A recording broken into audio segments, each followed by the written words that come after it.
Hello viewers, இன்றைக்கி pancake எப்படி செய்கிறதுன்னு பார்க்கலாம். இது குழந்தைங்கள் எல்லாம் விரும்பி சாப்பிடக்கூடிய ஒன்று. ஸோ இதை கண்டிப்பாக ட்ரை பண்ணி பாருங்கள். இதுக்கு நம்ம 1 கப் அளவுக்கு மைதா மாவு எடுத்துக்கலாம். அதை இந்த மாதிரி ஒரு பெரிய பேனில் போட்டுக்கோங்க. அதுக்கப்புறம் 2 டேபிள் ஸ்பூன் அளவுக்கு சுகர் சேர்த்துக்கோங்க. இப்போ நான் இங்கே சேர்க்குறது ப்ரௌன் சுகர். அது அப்படி கலர் அப்படி இருக்குது.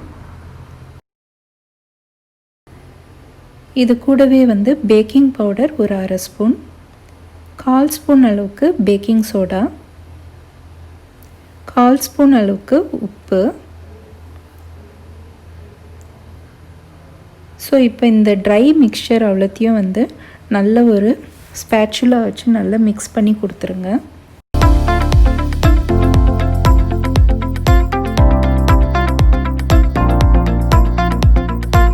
ஸோ இந்த பேன்கேக்கு வேண்டிய வெட் இன்க்ரீடியன்ட்ஸ் என்னெல்லாம் தேவை அப்படின்னு பார்க்கலாம். ஃபஸ்ட் இந்த மாதிரி ஒரு பவுல் எடுத்துக்கோங்க. ஸோ அதில் ஒரு முட்டை சேர்த்துக்கோங்க. ஸோ இந்த முட்டையை நல்ல ஒரு பீட்டர் வச்சு இந்த மாதிரி நல்லா அடித்து ஃபுல்லாக கலக்கி விட்டுடுங்க. ஸோ இது நல்லா கலக்கிட்ட அப்புறம் நான் இது கூட 1 டேபிள் ஸ்பூன் அளவுக்கு பட்டரை லைட்டாக மெல்ட் பண்ணி வச்சுருக்கேன். ஸோ அதையும் இது கூட ஆட் பண்ண போகிறேன். இதை ஆட் பண்ணிட்ட அப்புறம் இதையும் நல்லா மிக்ஸ் பண்ணி விட்டுடுங்க.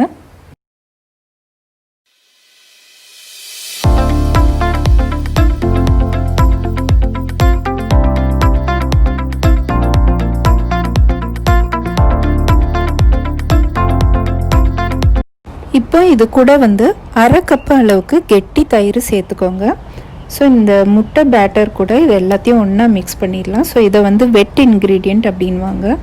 ஸோ இது அவ்வளோத்தையும் எல்லாத்தையும் நல்லா பீட் பண்ணிவிடுங்க.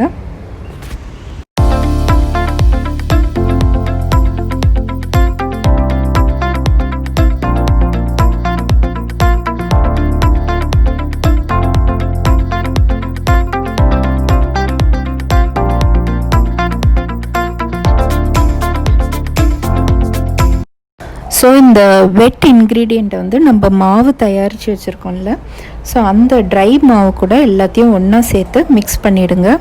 ரொம்ப அதிக நேரம் நம்ம மிக்ஸ் பண்ணால் க்ளூட்டின் ஃபார்ம் ஆகிடும். அதனால் சும்மா ஓரளவுக்கு கரையிற அளவுக்கு இருந்தால் போதும். பதம் ஒரு தோசை மாவு பதம் அளவுக்கு இருக்கணும். கொஞ்சம் கெட்டிமாக தோசை மாவு பதத்துக்கு கரைச்சி வச்சுக்கோங்க. ஆக்சுவலாக என்னோடய கேமரா ஆன் ஆகிருக்குன்னு நினச்சி நான் பாட்டு மிக்ஸ் பண்ணிகிட்டு இருந்தேன். பட் அப்புறம் தான் தெரிஞ்சுது நான் அதை ஆன் பண்ணலைன்னு. ஸோ அந்த கன்சிஸ்டன்சி என்னால் காட்ட முடியல. பட் நான் கல்லில் ஊற்றும் போது உங்களுக்கு நான் சொல்கிறேன் என்ன பதம்னு. நீங்கள் மிக்ஸ் பண்ண சொல்ல மாவு கொஞ்சம் கெட்டியாக இருந்ததுன்னா எக்ஸ்ட்ரா 1 ஸ்பூன் அளவுக்கு நீங்கள் தயிர் சேர்த்து கூட மிக்ஸ் பண்ணிக்கலாம். நான்ஸ்டிக் பேன் எடுத்துக்கோங்க. அதில் நீங்கள் பட்டரோ இல்லை ஆயில் ஏதாச்சும் கோட் பண்ணிக்கோங்க. அதுக்கப்புறம் இந்த அளவுக்கு கன்சிஸ்டன்சி இருக்கணும். இந்த பேன்கேக் பேட்டரு ஓரளவுக்கு கொஞ்சம் திக்காக இருக்கும். ஸோ இந்த அளவுக்கு நீங்கள் போட்டுக்கோங்க.